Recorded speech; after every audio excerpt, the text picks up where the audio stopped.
I can't think of any others. Trying not to look at my rainbow here. This is so hard. Hello, I'm Charlotte and this is Books and Bargains.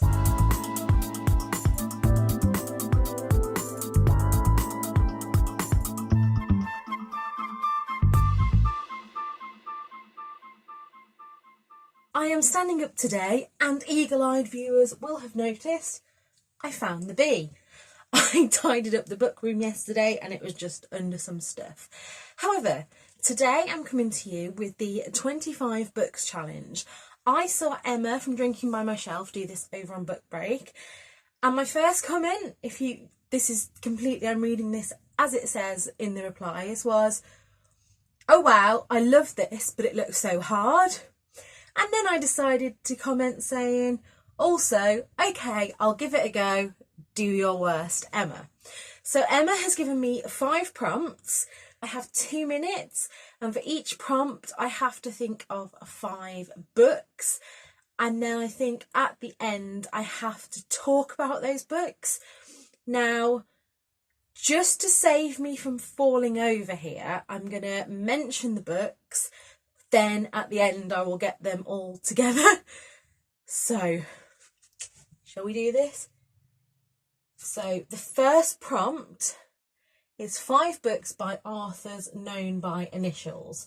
So I'm going to go for J.P. Delaney. I'm going to go for C.J. Scoose. I'm going to go... Oh, this is hard. B.A. Paris. I really don't want to use the turf, but I'm going to... Yeah, her. And... I don't know if I'm supposed to look at my shelves for this one.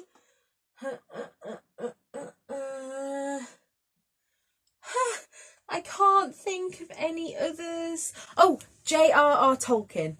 Emma gave me that one, so that's kind of cheating, but we're going to go with it. 5 books with orange covers.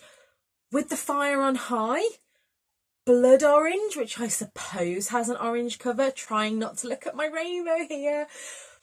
After the End by Claire McIntosh. That is orange. This is so hard. And the time is just ticking away. Fight Like a Girl. I think that has an orange cover. And I'm going to have to look at my books here. Oh, Heidi Swain, Coming Home to Cuckoo Cottage. Right, we have 45 seconds left. 5 books with a place in the title. Place in the title. Have I got any books about Paris? I think I have One Summer in Paris. I have a Greek something that I got from Book Break. Greek holiday, Greek island, Greek. So I'm going with that one. I've got 19 seconds left. Oh my God, Emma, this is so hard. This is so hard. Oh, I have Under the Tuscan Sky.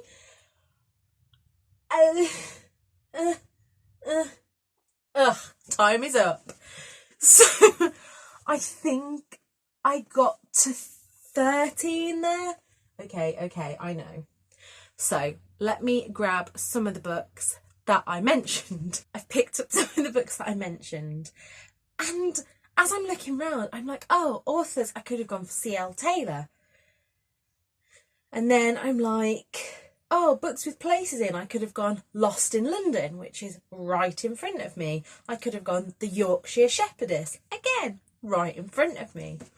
So I went for letters, I went for C.J. Scoose, and I'm actually going to talk about 3 books here because I am a C.J. Scoose fangirl. I have loved everything I've read so far.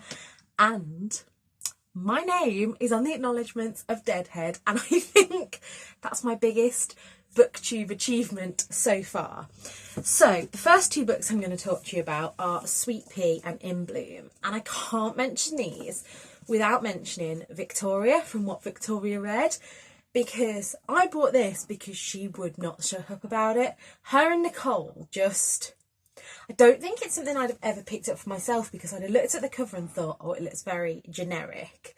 However, this is about Rhiannon Lewis. Rhiannon Lewis is your typical girl next door and she's a serial killer. When I first read the series, I read them one straight after the other, and I gave Sweet Pea a 5-star, and then I gave In Bloom a 3-star because I didn't feel it as much. Okay, my phone just died. So anyway, however, I am re-listening to these. I finished Sweet Pea again, and I'm now re-listening to In Bloom on Scribd. Now, Scribd is a little bit like Audible, but you pay one fee a month, and you can listen to as many audiobooks as you want, rather. And I'm enjoying it so much more. The narrator is brilliant. I want to get that listened to because I have Deadhead on my Kindle and I really want to get into it. So yeah, I'll leave a link below for Scribd. If you sign up with my code, you'll get 2 months free and I'll get a month free. So yeah, would definitely appreciate that. And the other CJ Skews book I want to talk about, The Alibi Girl. This was also sent to me from Victoria, and she literally sent it me because she read it and wanted someone to talk to it about. So she sent it me, and this is great. This is about, it says Joanna Haynes has a secret. That is not her real name.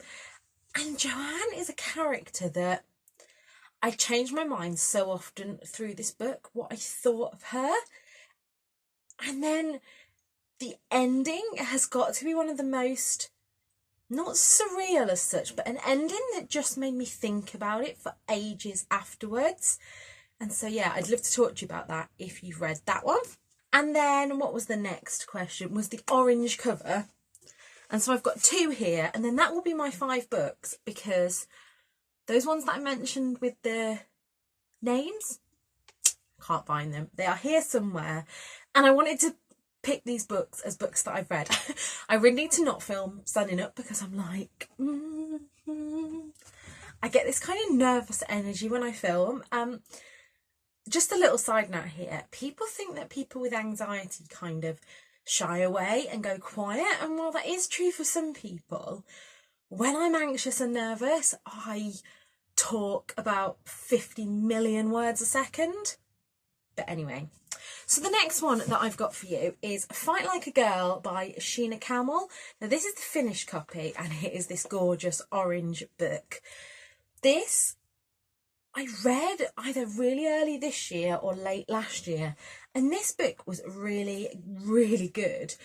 So Trisha is a Trinidadian woman, and I've never read a book about a am I saying it right? Trinidadian? A woman from Trinidad.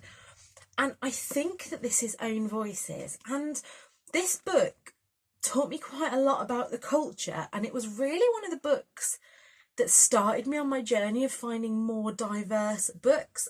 This is YA. And yeah, she's a kickboxer. And she starts to think, so she realises that her mother's a bit too comfortable with her dad's recent death, and as she starts to think about it more, things start to happen. And that's all I really want to say, because I went into this not knowing anything, and I think that's the best way to go about it. And last but not least is a book that I read last year, and this was one of my favourite reads of last year. You all know that I am a massive Claire Mackintosh fan, and I will read anything that Claire Mackintosh writes. I would read her shopping list if she'd send it me. I'm sure that would be incredible. However, this one is not a thriller, and this is one that I've sent to Victoria and told her to read. This, it says on the front there are 2 sides to every story, and Max and Pip are a really strong couple until they have to make a decision regarding their young son's, I think it was son's medical care.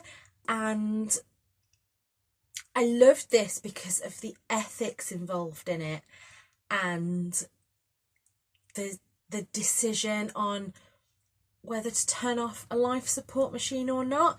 And you see it from both their views. And in typical Claire Mackintosh style, I got to the end of a couple of the chapters and went, wait, what? And had to kind of reread back and think, and yeah, it really engaged my brain, this one. So I would fully recommend that one. It's like I say, contemporary rather than a thriller, but it still has Claire's perfect prose and perfect twists. And I know that some of my favourite booktubers don't like Claire McIntosh.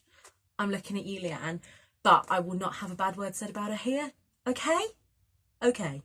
Anyway, that is all from me today. I am going to spend the rest of the day sorting out some stuff that I've got to do for college and my job. Hope you've enjoyed this video. If you have, please like and subscribe below. I always love reading comments from you guys. And until next time, look after yourselves. Bye.